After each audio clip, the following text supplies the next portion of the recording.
துரை செந்தில்குமார் இயக்கத்தில் தனுஷ் நடித்து வரும் கொடி படத்தின் படப்பிடிப்பானது வருகின்ற பிப்ரவரி 21ஆம் தேதியுடன் நிறைவுக்கு வருகின்றது.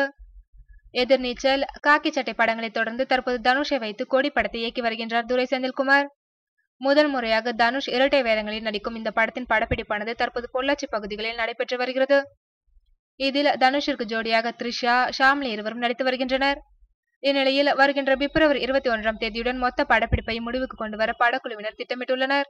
தனுஷ், வெற்றிமாறனின் வடசென்னை படப்பிடிப்பு மார்ச் மாதம் தொடங்குவதால் அதற்குள் இந்த படத்தை முடித்துவிட தனுஷ் ஆர்வம் காட்டுகின்றாராம். பிப்ரவரி 1ஆம் தேதி மொத்த படமும் நிறைவடைந்து விட்டால் மீதம் இருக்கும் நாட்களை படத்தின் போஸ்ட் புரொடக்ஷன் பணிகளுக்கு பயன்படுத்திக் கொள்ளலாம் என்பது தனுஷின் திட்டங்களில் ஒன்றாக உள்ளது. ஜனவரி 5இல் தொடங்கிய கொடி படமானது தற்போது பாதிக்கு மேல் வளர்ந்துள்ளது. தனுஷ் அரசியல்வாதியாக நடிக்கும் இப்படம் அரசியலின் மற்றொரு இருண்ட பக்கங்களை எடுத்து கூறும் என்று கூறுகின்றனர். தனுஷுடன் முதல் முறை ஜோடி போடும் த்ரிஷா இந்த படத்தில் வில்லியாக நடித்து வருவது குறிப்பிடத்தக்கது.